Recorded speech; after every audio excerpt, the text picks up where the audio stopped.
पितामहो व्यासो वसिष्ठो अत्रि पराशरः कश्यपो नारदो गर्गो मरीचिर्मुनिरङ्गिरा लोमशपालितश्चैव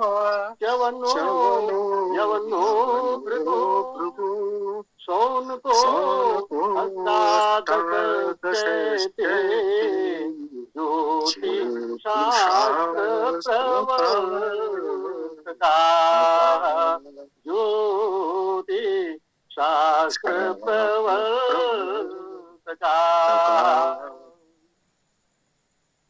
शिक्षा घ्राणं वेदस्य हस्तो कल्पो उत्पद्यते मुखं व्याकरणं स्मृतं निरुक्तं श्रोत्रमुच्यते आप मत बोलिए, आचार्य जी को सुनने दीजिए, आवाज समझ नहीं आ रही है।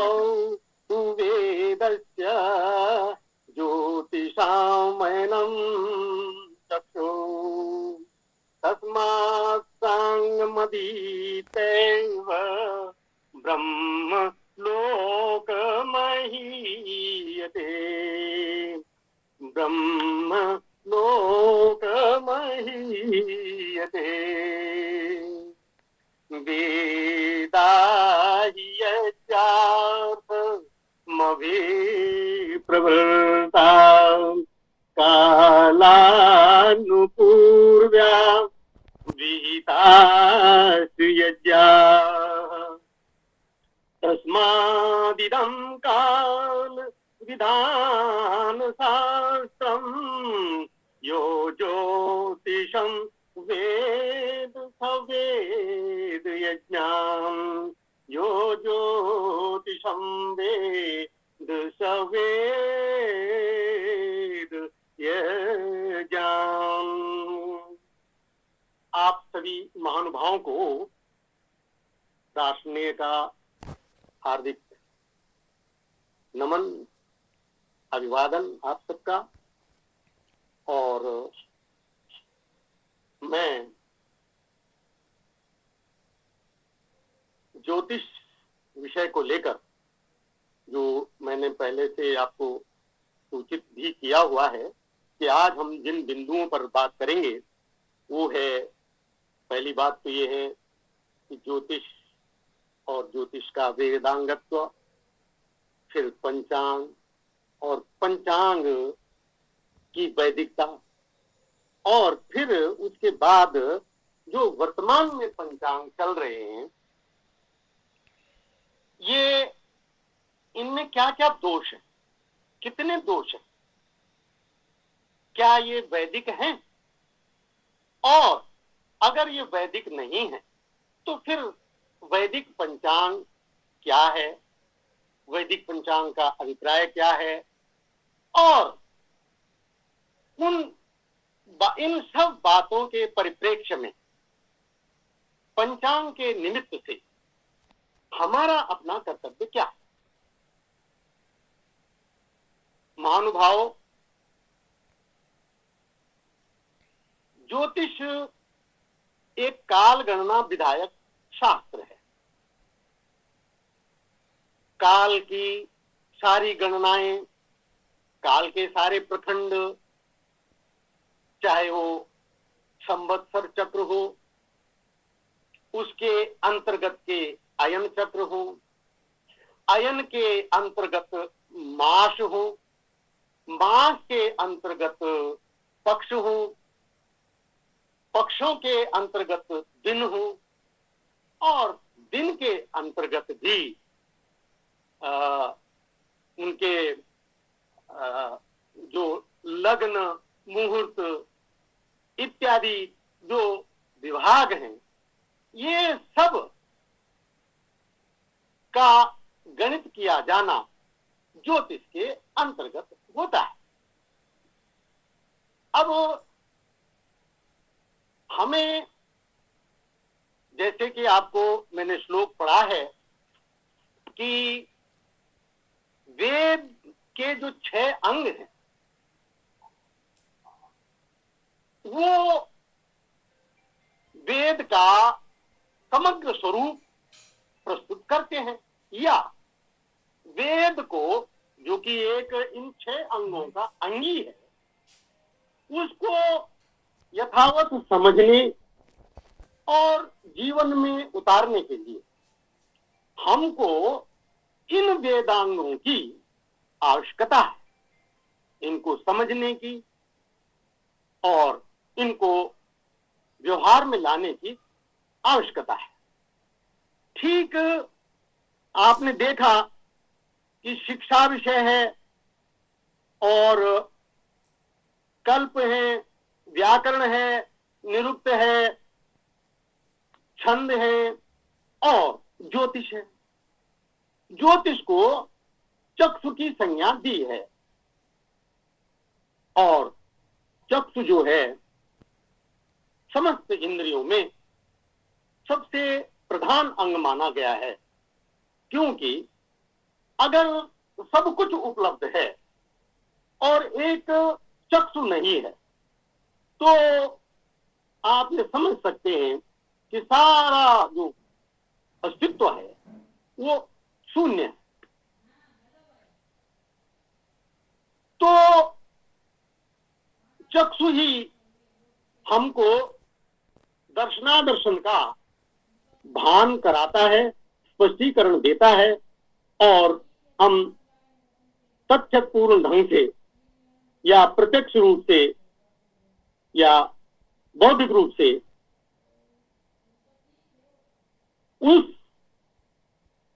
स्पष्ट चीज को देख सकते हैं, समझ सकते हैं और उस पर अपना विचार बना सकते हैं। तो जब बात आती है वेद की, तो क्योंकि मैं मानता हूं कि आप सब ही बहुत विद्वान व्यक्ति हो, जैसा कि मैंने संज्ञान लिया है आपके साथ रहते हुए, आपकी पोस्टों से जुड़ते हुए, तो मैंने देखा कि आप सभी लोग एक वैदिक विषय के प्रति बहुत ही जागृत हैं और मैं इस भाव से आपका बहुत बड़ा आदर करता हूं। मुझे वेद की प्रशंसा में अब तक के जो भी बातें मेरे अध्ययन में करने में आई हैं या जो भी मैं जो कथन अब तक मैंने वेद के बारे में सुने और समझे हैं, उनमें से मुझे सबसे अधिक प्रिय और प्रामाणिक जो कथन लगा है वो महर्षि दयानंद का है। और महर्षि दयानंद सरस्वती जी ने जो कहा है वो मैंने इस वर्ष के पंचांग के पृष्ठ 25 पर प्रकाशित भी किया हुआ। तो मैं सबसे पहले उसी कथन को आपको स्पष्ट करना चाहूंगा, क्योंकि वो जो कथन है वो हमें वेद के सामने एक इस तरीके से प्रस्तुत करता है कि हम और वेद कितने समर्थन सामंजस्य में हैं और हमारा वेद के प्रति क्या भाव होना चाहिए। हम किसी भी चीज को या किसी भी तथ्य को, किसी भी विद्या को ले रहे हैं तो वो वेद के सापेक्ष वह विद्या कितनी समर्थ है।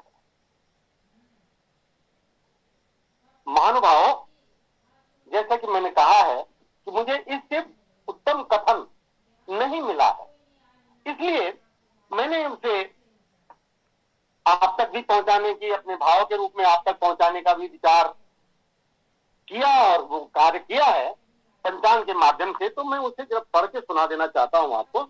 ऋग यजु साम अथर्व चारों वेद ईश्वर कृत हैं, वैसे ऐत्रेय सतपथ साम और गोपत चारों ब्राह्मण, शिक्षा कल्प व्याकरण निरुक्त छंद और ज्योतिष, यह 6 वेदों के अंग, मीमांसा आदि 6 शास्त्र वेदों के उपांग आयुर्वेद, धनुर्वेद, गांधर्व वेद और अर्थवेद, ये 4 वेदों के उपवेद इत्यादि सब ऋषि मुनि के किए ग्रंथ।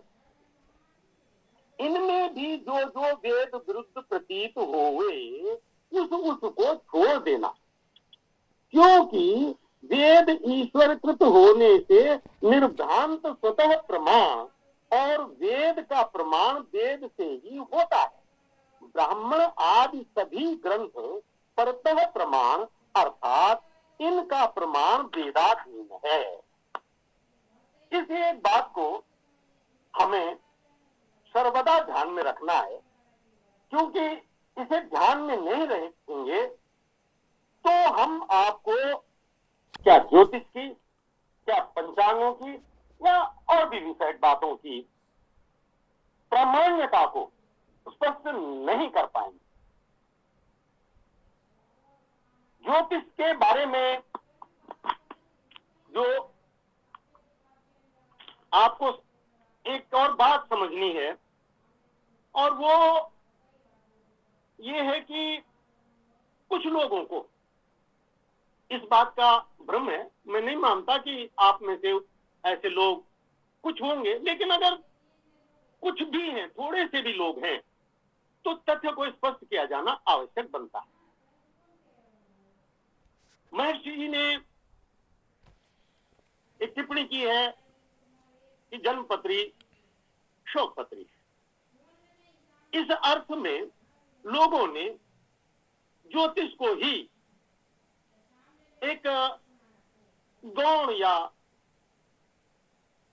महत्वहीन सा करके लिया है, और खासकर हमारे वैदिक समाज में मुझे इस बात का थोड़ा खेद भी है कि ज्योतिष को या ज्योतिष की जब भी हम बात करते हैं तो प्रायः ऐसे लोग कई मेरे अनुभव में आए हैं, इसलिए मैं कह रहा हूं, और इसी बात को मैं बहुत स्पष्ट कर रहा हूं ताकि ये बात हमेशा हमेशा के लिए कम से कम हमारे श्रोता उन लोगों में जिनकी बुद्धि में ये बात फंसी हुई है उनकी बुद्धि से निकल जाए। तो जब भी ज्योतिष की बात होती है तो वो सीधे उसी एक कथन पर चले जाते हैं और सारी बात एक महत्वहीन हो जाती है। लेकिन मैं आपको स्पष्ट करता हूं कि महर्षि ने सत्यार्थ प्रकाश के तृतीय समोल्लास में, आप सब ने पढ़ा हुआ है, विद्यार्थियों को, ब्रह्मचारियों को ज्योतिष सूर्य सिद्धांत आदि पढ़ने का उन्होंने स्पष्ट वहां दिया है और सिद्धांत ज्योतिष को शुरू किया है।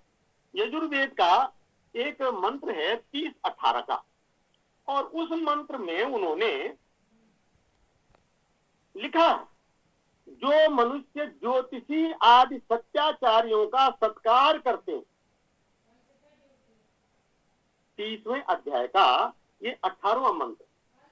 और सौभाग्य से यजुर्वेद की सारा भाष्य स्वामी जी का स्वयं का किया हुआ है। वहां पर उन्होंने लिखा है कि जो मनुष्य ज्योतिषी आदि सत्याचारियों का सत्कार करते हैं और दुष्टाचारी गोहत्या हत्या आदि का ताड़ना देते हैं, वे राज्य करने को समर्थ होते हैं। यानी उनको, ज्योतिषियों को एक बहुत बड़े आदर के साथ उन्होंने यहाँ पर प्रस्तुत किया है। तो क्यों है ये आदर? क्योंकि उन्होंने ज्योतिष के वेदांगत्व को अनुभव किया है। तो एक बात यहाँ पर ये स्पष्ट हो गई कि ज्योतिष वेदांग है, और जब हम ज्योतिष पर या किसी भी वेदांग पर अपना मंतव्य बनाते हैं, अपना समय देते हैं, हम अध्ययन अनुशीलन आकलन करते हैं, तो हम वेद के ही प्रति वो कार्य कर रहे होते हैं। अब आई बात दूसरी, और वो है कि पंचांग। महानुभाव, पंचांग एक सीधा साधा सा शब्द है, 5 अंगों वाला। तो ये एक नामकरण की विधा है। नामकरण के ढंग से वास्तव में पंचांग के सिर्फ 5 ही अंग नहीं होते, पंचांग के अगर देखा जाए तो लगभग लगभग 11 अंग होते, क्योंकि पंचांग हमें तिथि बार नक्षत्र योग और करण की ही जानकारी देता हो ऐसा नहीं। मैं ऐसा नहीं है कि मैं पंचांग शब्द पर कुछ एक विरोधाभासी बात कर रहा हूं, ऐसा मेरा कहना नहीं, परंतु मैं आपको ये भी स्पष्ट करना चाहता हूं कि पंचांग एक बृहत्तर काल गणना का हमारे पास साधन है, सूक्ष्म से लेकर के और दीर्घतम काल गणना का वो सारा ब्यौरा हमें स्पष्ट करता है। उदाहरण के लिए पंचांग आप देखेंगे तो सबसे पहली चीज पंचांग में क्या है, आप किसी भी पंचांग में देखिए तो वो पहले बात संवत्सर की करता है कि ये कौन सा संवत्सर चल रहा है। उसके बाद तब अन्य चीजों पर आता है। उदाहरण के लिए हम आज अयन, एक संवत्सर को 2 अयनों में विभक्त किया गया है।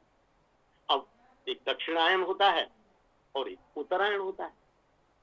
तो अब ये उत्तरायण है या दक्षिणायन है, ये स्पष्ट भी हमें पंचांग करता है। उस उत्तरायण के अंदर भी ऋतु कौन सी, उत्तरायण होगा तो उसकी कौन कौन ऋतु हैं, और दक्षिणायन है तो उसकी कौन कौन सी। तो उन ऋतुओं का भी जानकारी ज्ञान हमको पंचांग देता है।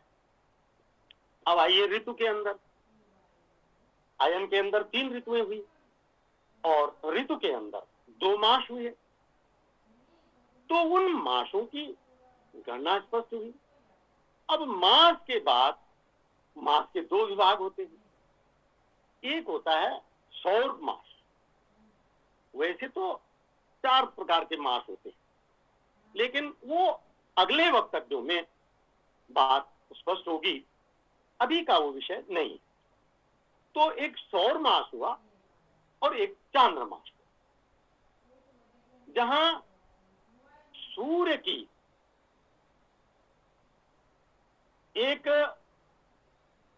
संक्रांति में प्रविष्टि से और उस मास को छोड़ने तक का जो समय है तो वो सौर मास कहलाता है।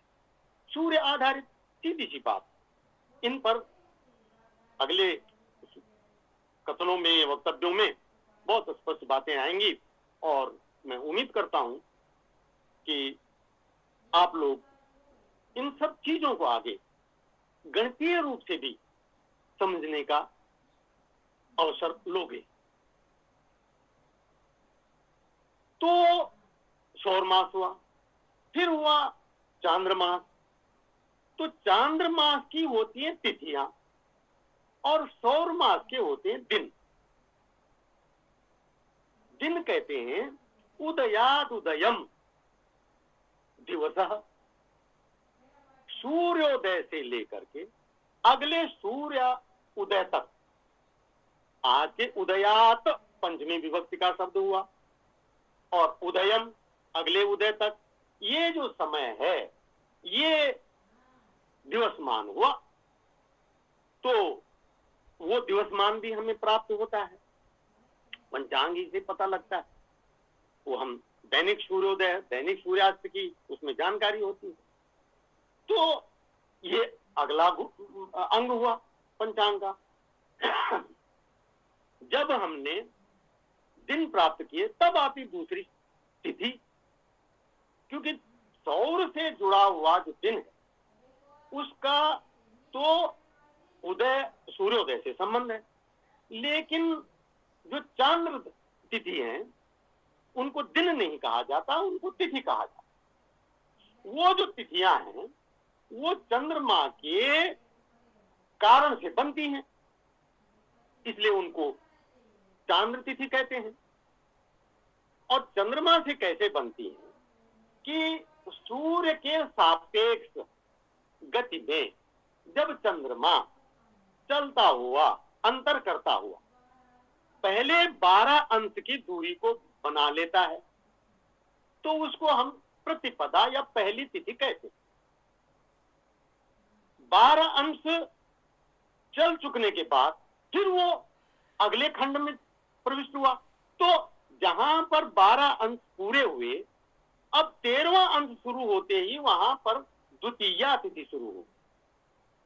इस बात को आप थोड़ा, क्योंकि इसी पर हमको आगे वो बिंदु लाना है जो वर्तमान पंचांगों की अशुद्धि को स्पष्ट करता है, इसलिए इस बात को ठीक से समझने की जरूरत है कि प्रथम 12 द्वादश सांसात्मिका 12 अंशों की जो दूरी है, इस दूरी को तिथि कहते हैं। इसका उदय और अस्त से, सूर्य उदय और सूर्य अस्त से कोई संबंध नहीं, और यहां तक कि चंद्रोदय और चंद्रास्त से भी कोई संबंध नहीं। ये दूरी कितने भी बजकर कितने मिनट पर पूरी हो सकती है और कितने मिनट बजकर कितने मिनट पर समाप्त हो सकती है। पता लगा सूर्योदय के साथ भी कभी ऐसे चांस आ सकता है, अवसर आ सकता है कि सूर्योदय के साथ कोई तिथि शुरू हो जाए, ऐसा भी हो सकता है। और ऐसा हो सकता है कि पूरे साल भर में कभी भी ना हो। तो जो चांद्र तिथि है वो सूर्य के सापेक्ष, सूर्य को केंद्र में रख करके, आधार पे रख करके चंद्रमा जितना चलता है, उस चलते हुए में जब 12 अंश को पूरा कर लेता है तो वो एक तिथि होती है। इस तरह से 12 अंश माने प्रतिपदा, 12 से 24 माने द्वितीया, 24 से 36 माने तृतीया, चतुर्थी, पंचमी, षष्ठी, सप्तमी, अष्टमी। और इस तरह से जब वो 12 गुणा गए 15 बराबर 180, तो सीधे सामने आ जाएगा चंद्रमा। तो एक तो वो पूरा दिखेगा और पूर्ण दर्शन चंद्रमा देगा, वो पूर्णमासी कहलाएगी।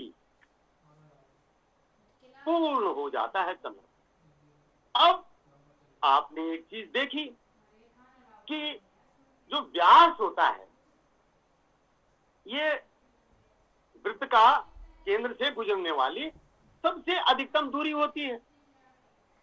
अब ये जो दूरी है, ये अगर दूरी चाहे दाएं तरफ को मुड़े चाहे बाएं तरफ को मुड़े, जिधर भी मुड़ेगी, लेकिन व्यास से घट जाएगा। यानी दूरी जो कोण है वो 180 से घटने लग जाएगा।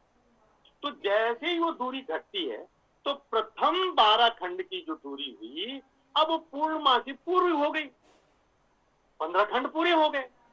तो अब जो 16वां खंड होगा वो चंद्रमा का बढ़ता हुआ नहीं है, वो घटता हुआ है। और घटता हुआ होने से उसका नाम कृष्ण पक्ष होता है, क्योंकि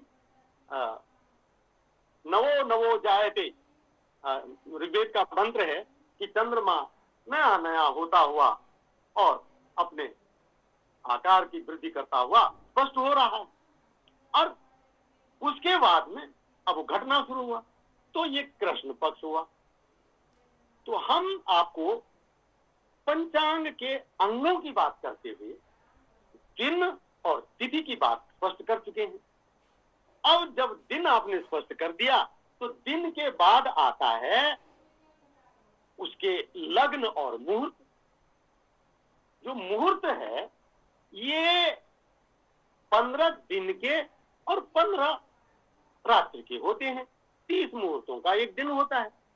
लेकिन इसको समझने के लिए भी ये जानना जरूरी है कि कुछ लोगों को ऐसा लगता है कि जैसे वो कहते हैं ना 48 मिनट का ये एक मुहूर्त होता है, 15 मुहूर्त हुए ना, तो वो हर दिन के लिए उन मुहूर्तों को बराबर मानते हैं। तो आगे जब हम गणना विषय में आएंगे तो फिर आपको ये मुहूर्त की गणना की बात को भी स्पष्ट किया जाएगा। अभी सिर्फ इतना बताना जरूरी है कि मुहूर्त तो 15 ही होते हैं, लेकिन मुहूर्त मान समान नहीं होता है, बस ये बताना था। मुहूर्त मान, दिन मान, रात्रि मान, मुहूर्त का मान, दिन मान माने दिन का मान। अब दिन मान में क्या है, एक होता दिवस मान। दिवस मान का तो मैंने आपको स्पष्ट किया कि सूर्योदय से अगले सूर्योदय। लेकिन जो दिनमान है वो सूर्योदय से सूर्यास्त तक का जो समय है ये दिनमान, और सूर्यास्त जब हो चुके तो सूर्यास्त से लेकर के अगले सूर्योदय पर जब आप आते हैं तो ये रात्रिमान। तो अब पंचांग हमको दिनमान की जानकारी दे रहा है, रात्रिमान की जानकारी दे रहा है, मुहूर्तमान की जानकारी दे रहा है, सूर्योदय की जानकारी दे रहा है, सूर्यास्त की जानकारी दे रहा है, चंद्रोदय की जानकारी दे रहा है, चंद्रास्त की जानकारी दे रहा है। कितने तत्वों की जानकारी दे रहा है? तो वो सिर्फ 5 ही बातों की जानकारी थोड़ी दे रहा है। अब इसके बाद और आता है अगला लग्नमा। तो अभी हम सिर्फ इतना कहते हैं कि पूरे एक दिन में 12 लग्न पूरे हो जाते हैं। ये लग्न क्या है, ये इसके बनने का उपक्रम क्या है, इसको जानने का ढंग क्या है और इसका उद्देश्य क्या है, क्यों जानना चाहिए हमको लग्न, इन बातों पर हम बाद में बात करेंगे। अभी सिर्फ अंगों के रूप में जिक्र हुआ तो स्पष्ट हुआ आपको कि पंचांग के अंग। तो पंचांग शब्द अपने आप में जिस हम पुस्तक के लिए ले रहे हैं वो अपने आप में ठीक है, पर उसमें 5 ही अंग हैं ऐसा नहीं, उसमें बहुत सारे अंग हैं। जो 5 अंग लिए गए हैं वो है तिथि, वार, नक्षत्र, योग और करण। अब इसमें से आपको तिथि हो गया, वार हो गया, वार भी जो है ग्रह कक्षा क्रम से निर्धारित किए गए हैं और ये 7 बार हैं। सप्त आ और दीर्घ संधि से सप्ताह शब्द बना है। सप्त आ 7 दिन, तो ये 7 दिन रविवार, सोमवार, मंगलवार, बुधवार, बृहस्पति, शुक्र, शनि, पूरे 7 हो गए। ये 7 बारों को भी हम पंचांग के अंदर जानते हैं, तब सप्ताह बनता है। और बारों के बाद जो तिथि है, और तिथि के बाद एक शब्द और है और वो है करण। तो तिथ्यर्धम कर्ण, तिथि का आधा। स्वाभाविक बात है, आप तुरंत समझ गए होंगे कि अगर तिथि 12 अंश की होती है तो कर्ण 6 अंश का हुआ, तो वो 6 अंश का कर्ण का है। और इसके बाद आया योग। ये मैं सिर्फ पारिभाषिक स्तर पर आपको बता रहा हूं। इनमें से इनकी व्याख्या, उदाहरण के लिए अभी जो कर्ण है, जब पंचांगों के दोषों की बात आएगी, योग की बात आएगी, तब आपको स्पष्ट किया जाएगा कि ये जो योग है ये कैसा है, क्या है, और ये जानकर के आपको बड़ा आश्चर्य होगा इसकी वास्तविकताओं को जानकर के। तो वो योग जो है वो भी चंद्रमा और सूर्य के अंतर को तो तिथि बनती है, और चंद्रमा और सूर्य के योग से योग बनते, और इन योगों के अलग अलग नाम है। तो इस प्रकार से तिथि हो गया, नक्षत्र हो गया, एक नक्षत्र। अब नक्षत्र एक अलग चीज, नक्षत्र जो है वो आसमान में एक विस्तृत क्षेत्र है उनका, और उनकी पहचान जो है वो चंद्रमा से होती है। चंद्रमा जब किसी नक्षत्र क्षेत्र के सापेक्ष अपनी सीध बनाता है तो हम ये कहते हैं कि ये नक्षत्र चंद्रमा आज इस नक्षत्र में चला गया, और वो जितनी देर तक उस नक्षत्र के क्षेत्र में है हम कहेंगे कि ये नक्षत्र, चंद्रमा इस नक्षत्र में है। और उस नक्षत्र के समाप्त होने के बाद जब उसका क्षेत्र पूरा होगा, क्योंकि नक्षत्रों के अलग अलग स्थान हैं, अलग अलग क्षेत्र हैं, अलग अलग एरिया है, उसकी जानकारी हमने अधिक शुद्धता के साथ आपको पंचांग में दी हुई है। जब आप इस विषय को समझेंगे तब आपको ये भी बात जानकारी में आएगी कि नक्षत्रों के वास्तविक क्षेत्र कितने हैं, क्या हैं, और क्या आपको कौन कौन से पंचांग हैं जो इनकी आपको सही जानकारी देते हैं। ये सारी बातें आपके संज्ञान में, ज्ञान में आएंगी। तो ये नक्षत्र जो हैं ये 27 पंचांगों में लिए जाते हैं, लेकिन वास्तव में ये 28। और जैसा कि मैंने आपको बताया कि हम वेद की प्रमाण्यता को अगर लेकर चलते हैं, और चलना ही चाहिए, तो वो 28 नक्षत्रों की बात आती है, और वो 28 नक्षत्र किस तरह से गणना की जाती है, कैसे क्या, ये एक फिर आगे का विषय। तो अब हमारा ये विषय, ये जो शीर्षक था कि पंचांग, तो पंचांग कितनी चीजों को देता है इतनी चीजों की कालगणना को से हमको अवगत कराता है। नक्षत्र की कालगणना कैसे समझेंगे? नक्षत्र की कालगणना जिस समय पर चंद्रमा प्रविष्ट हुआ है और जिस समय चंद्रमा मुक्त हुआ, ये काल नक्षत्र का काल समझा जाएगा। दिन का काल कैसे जाना, दिनमान का काल कैसे जाना, दिवसमान का काल कैसे जाना, रात्रिमान का काल कैसे जाना और मुहूर्तमान का काल कैसे जाना, लग्नमान का काल कैसे जाना, ये सब बातें आपको स्पष्ट हो गई। ये सब जानकारी हमको पंचांग से होती।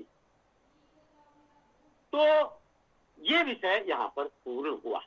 अब आया हमारा बहुत ही महत्वपूर्ण और आज के वक्तव्य का विशेष जो विषय है वो है कि जो वर्तमान में पंचांग चल रहे ये कितने सही हैं भी या नहीं, और मुझे ये पंचांग बनाना पड़ा। ये मेरा शोध है और ये शोध थोड़ी सी बातें मैं इस शोध के जन्म की बता दूं। महानुभाव,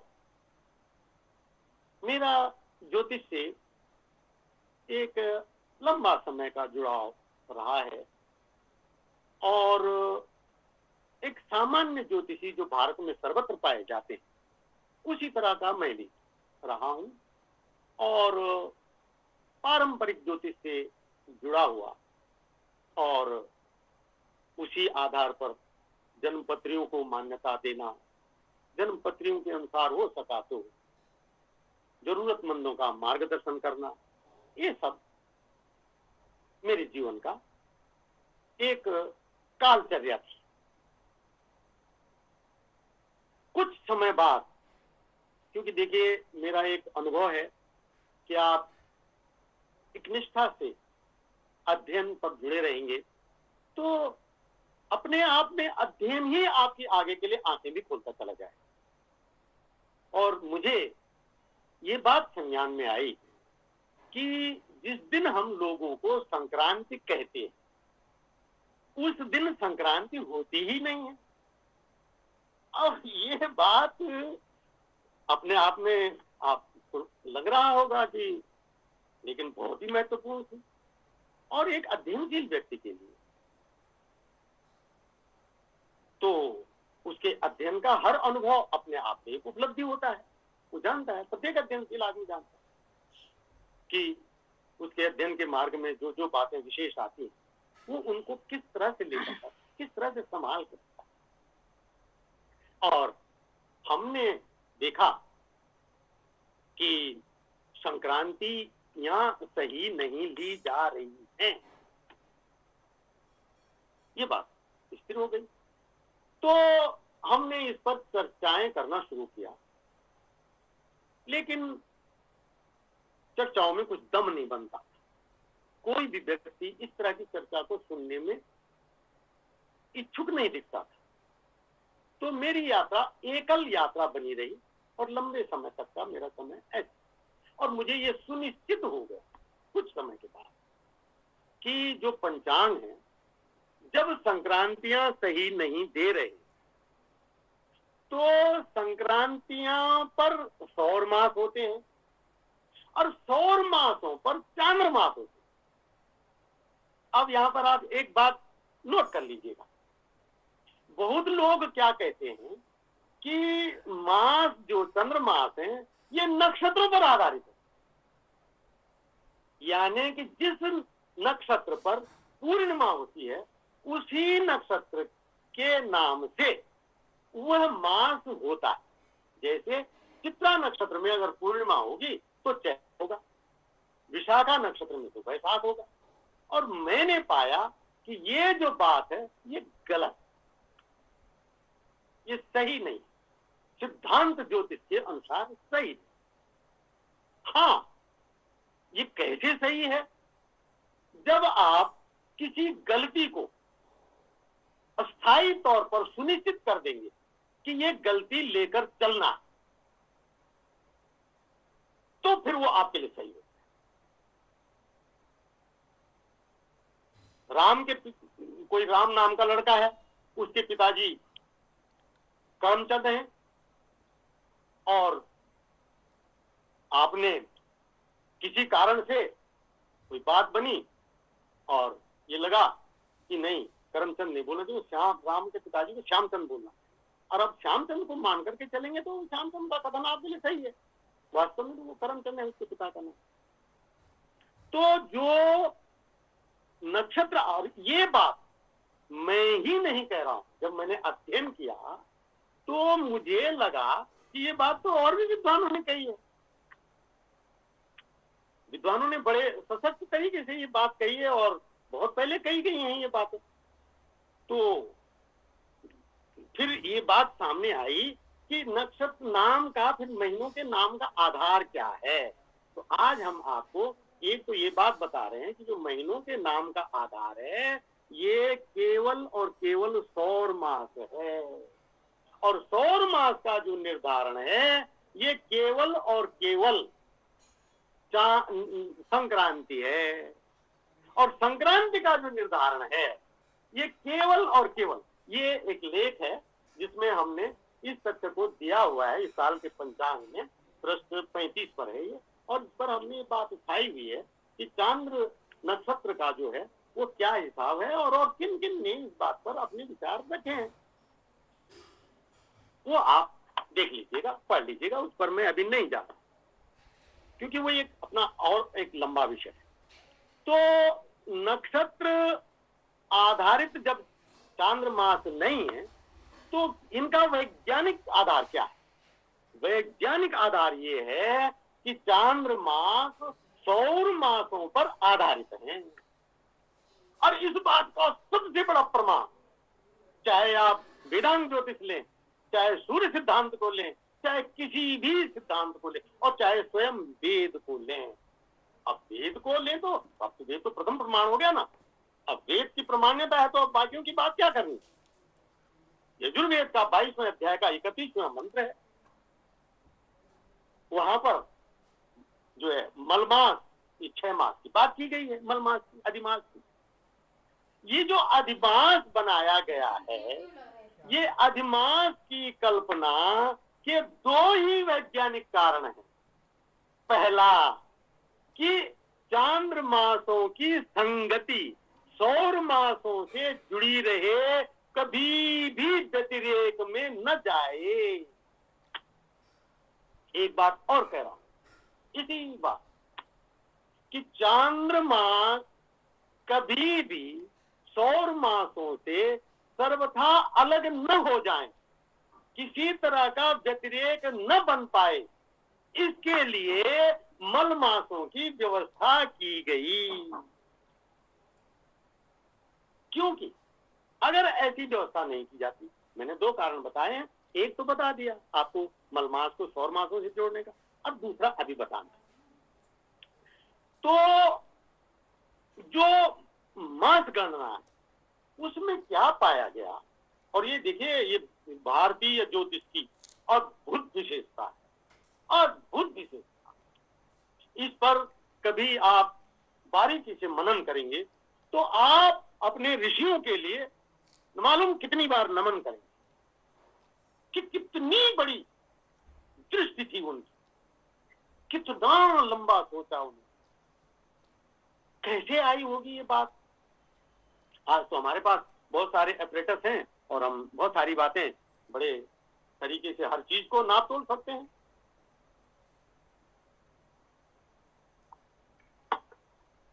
लेकिन उन ऋषियों ने ध्यानावस्थित तद्गतेन मनसा पश्यन्ति यं योगिनो यशांतम न विदुः सुराः सुखदम्।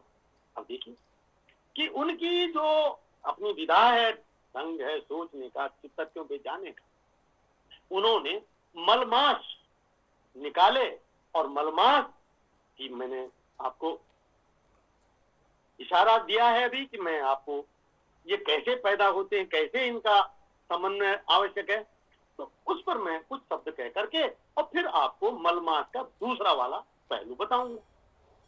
तो जो चांद्रमास है ये होता है चांद्र वर्ष, ये होता है 354 प्लस दिनों का, 354 में कुछ और, और जो सौर वर्ष है ये होता है 365 प्लस दिनों का, 365 प्लस। अब सवाल ये है कि जो पहला वर्ष होगा इसमें जो चांद्रमासों की जो स्थिति होगी, चांद्र वर्ष की स्थिति होगी, वो 11 दिन पीछे हो जाएगी, सौर वर्ष आगे निकल जाएगा।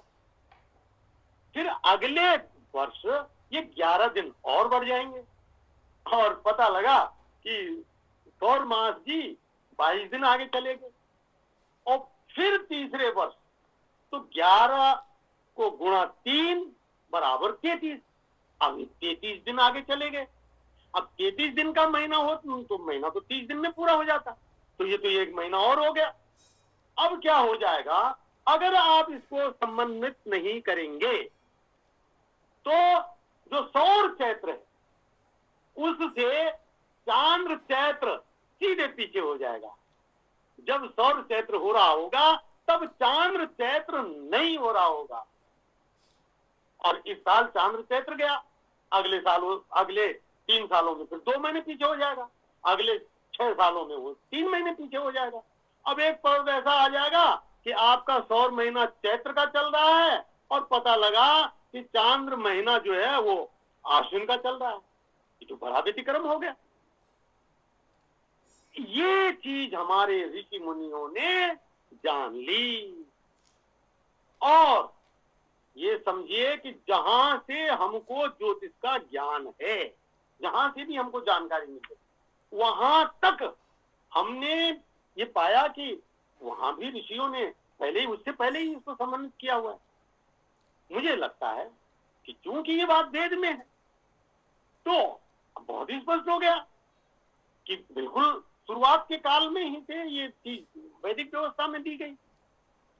तो अब क्या होगा कि जैसे ही वो 33 दिन का आगे बढ़ा चांद्रमास, तो पता लगा कि आपने 1 महीने को डबल कर दिया चंद्रमास, चैत्र एक को कह दिया शुद्ध और एक को कह दिया अशुद्ध। अब कौन शुद्ध होगा और कौन अशुद्ध होगा? जिस महीने में संक्रांति बनी रहेगी उसको तो कर दिया शुद्ध, क्योंकि सूर्य आत्मा जगतस्तस्य चित्रम देवानां मदगादनीकम चक्षुमित्रस्य वरुणस्य अग्ने आप्राद्यावा पृथ्वी कं सूर्य आत्मा जगतस्तस्य।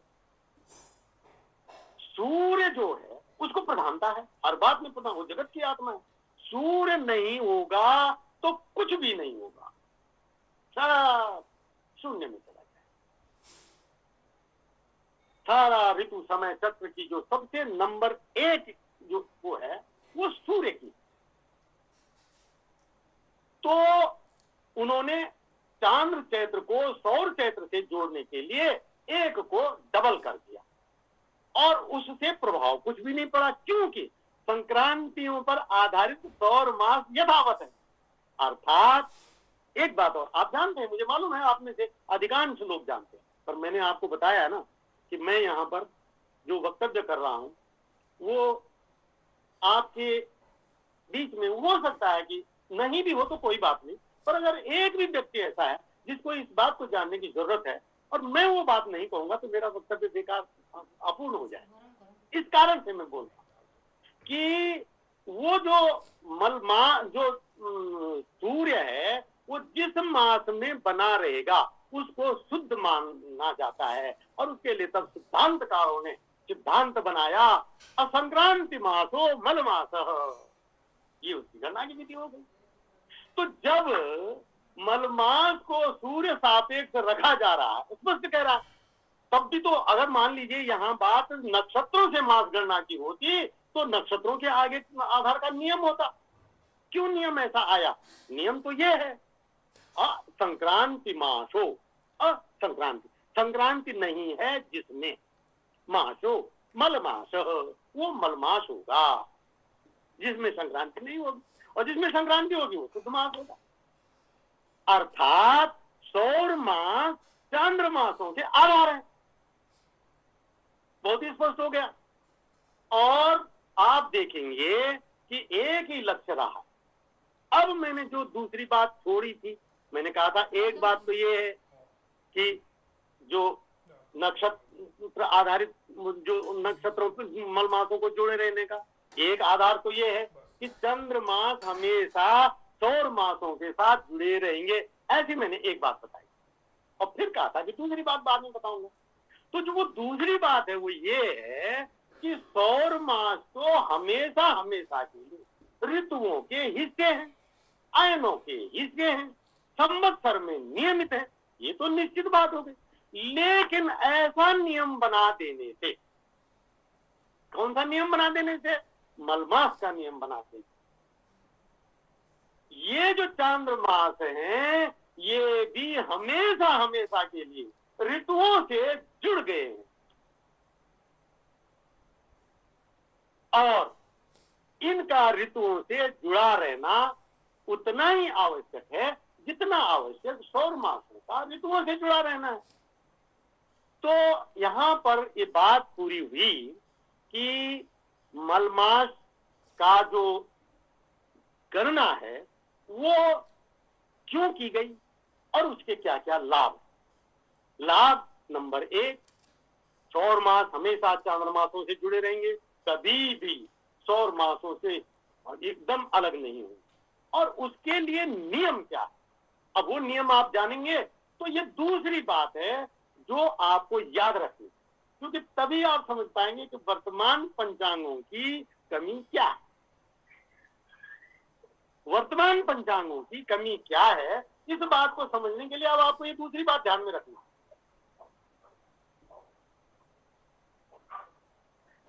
कि जब संक्रांति हो जाएगी, इस बात को मैं 2 बार बोलूंगा, जब संक्रांति हो जाएगी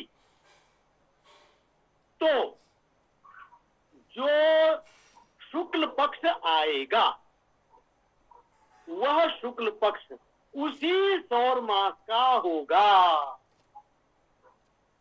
उदाहरण के लिए मकर संक्रांति हो गई, 22 दिसंबर को मकर संक्रांति हो गई, तो 22 दिसंबर के बाद जो शुक्ल पक्ष आएगा, अभी तो स्थूल रूप से मैंने बोल दिया 22 दिसंबर को मकर संक्रांति, लेकिन आप लोगों को ये बहुत व्यवस्था से जानना है। संक्रांति का विषय जानना प्रत्येक उस महानुभाव के लिए बहुत बहुत बहुत आवश्यक, जो पंचांग के विषय को समझना चाहता। तो संक्रांति घटित हो जाने के बाद जो शुक्ल पक्ष शुरू होगा वो उस ही महीने के नाम से होगा। उदाहरण के लिए, उदाहरण भी दोबारा आ गया कि माघ संक्रांति, मकर संक्रांति जब होगी 22 दिसंबर को, तो उसे मकर संक्रांति के जो महीना शुरू होता है, सौर महीना, उसको माघ महीना कहते। तो माघ महीना शुरू तो हो गया, कहां से? 22 दिसंबर से। ये तो अंग्रेजी तारीख हम यूं ही बोल रहे हैं, दरअसल में अंग्रेजी तारीख से उतना तात्पर्य नहीं है। तात्पर्य की भाषा कुछ और है, और वो भाषा आपकी समझ में आ जानी चाहिए और अवश्य आएगी। हम उस भाषा को आपको बिल्कुल सुविदित करा के रहेंगे। वो बात अलग है कि आज के वक्तव्य में होगा या अगले वक्तव्य में होगा या अगले वक्तव्य में होगा, पर ये माघ मकर संक्रांति जो नामकरण है, इनके विज्ञान को समझना आवश्यक। तो जब पहला शुक्ल पक्ष होगा वो माघ शुक्ल पक्ष होगा।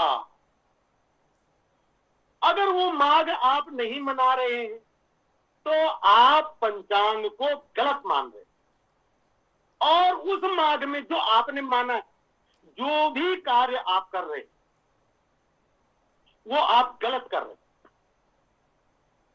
और खासकर दार्शनिक लोकेश के वक्तव्य को सुनने से पहले कर रहे थे तो कोई बात, लेकिन दार्शनिक लोकेश के वक्तव्य को सुनने के बाद भी अगर आप कर रहे हैं तो ये गुनाह की श्रेणी में आए। हाँ, इतना अवसर जरूर है कि केवल दार्शनिक लोकेश कह रहा है तो मैंने मान लिया, इस बात की मैं आपको छूट देता, ऐसा नहीं होना चाहिए, बिल्कुल नहीं। देखिए, कह रहा हूं आपको, स्वयं ये बात कह रहा हूं कि मेरे कहने से मत मान। आपको मानना है जानने से, और जानने के लिए प्रयत्नशील बने रहना होगा। उस प्रयत्नशील बने रहने की दिशा में मैं जितना सहायक हो पाऊंगा आपके लिए, उसके लिए मैं सहमत। पर मैं जानना चाहता हूं कि आप ये जाने और जानने के बाद माने, गलत काम को नहीं करें। गलत है तो गलत है। आर्य समाज का सिद्धांत हमें किसी भी कार्य को गलत करने के लिए नहीं करें।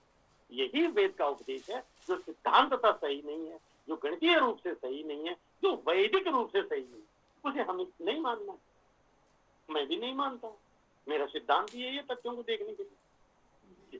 तो मकर संक्रांति घटित हो जाने के बाद जो महीना शुरू होगा वो माघ होगा। अब अगर आपने संक्रांति गलत ले ली तो आपका सौर मास सही हो ही नहीं सकता, और सौर मास अगर आपका सही नहीं है तो चांद्रमास के सही होने का प्रश्न नहीं होता। और यही सबसे बड़ी गलती है जो वर्तमान पंचांगों में चल रही है। एक नहीं, भारतवर्ष के सारे पंचांग पूरी तौर से अशुद्ध, गलत बात का निर्णय दे रहे हैं समाज को। ये पूरी तौर से त्याज्य है। सही पंचांग वो है जो संक्रांति का सही निर्धारण करे, और वो आपको समझना है कि संक्रांति के निर्धारण के सही होने का तात्पर्य क्या है। कितना समय हो गया है और मेरे पास अभी कितना समय और है, या समय पूरा हो गया हो, तो जैसा आपका कथन हो वो मुझे बता दीजिए।